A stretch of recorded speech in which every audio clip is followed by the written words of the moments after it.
Bonjour. Dans cette présentation, la structure des acides. On rappelle qu'un acide de Brønsted est une espèce chimique susceptible de libérer au moins un ion hydrogène H+. Cette propriété est mise en évidence en regardant de plus près la structure d'un acide de Brønsted. En effet, ces espèces font apparaître un atome d'hydrogène, H, engagé dans une liaison polarisée avec un autre atome, plus électronégatif que lui, tel qu'un atome d'oxygène, O, ou un atome d'azote, N. Cette liaison polarisée est susceptible de se rompre. Dans ce cas, l'atome le plus électronégatif conserve les électrons de la liaison, et l'ion hydrogène, H+, est libéré. Voyons quelques exemples en utilisant le schéma de Lewis. Dans la molécule d'eau, H2O, les liaisons, OH, sont polarisées. Si l'une de ces liaisons vient à se rompre, l'atome d'oxygène conserve les électrons de la liaison, formant ainsi l'ion hydroxyde, H, au-, et l'ion hydrogène, H+, est libéré. Ce processus est formalisé par la demi-équation, H2O, égale, H au-, plus, H+. De la même façon, dans l'ion oxonium, H3O+, les liaisons, O, H, sont polarisées.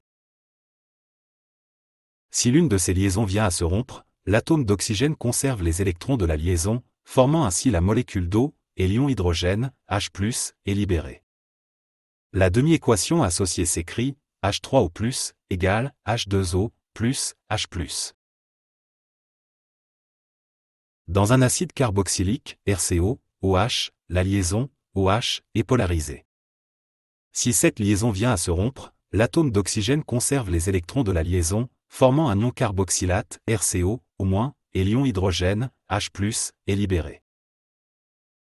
C'est le cas, par exemple, de l'acide méthanoïque, H, CO2H, dont la base conjuguée est l'ion méthanoate, H, CO2-, ou bien encore de l'acide éthanoïque, CH3, CO2H, dont la base conjuguée est l'ion éthanoate, CH3, CO2-. Dans un ion ammonium, R, NH3+, les liaisons, NH, sont polarisées. Si l'une de ces liaisons vient à se rompre, l'atome d'azote conserve les électrons de la liaison, formant une amine, R, NH2, et l'ion hydrogène, H+, est libéré. C'est le cas, par exemple, de l'ion méthylammonium, CH3, NH3+, dont la base conjuguée est la méthanamine, CH3, NH2, ou bien encore de l'ion éthylammonium, CH3, CH2, NH3+, dont la base conjuguée est l'éthanamine, CH3, CH2, NH2. Cela vous a aidé? Merci de liker cette vidéo et de s'abonner à la chaîne.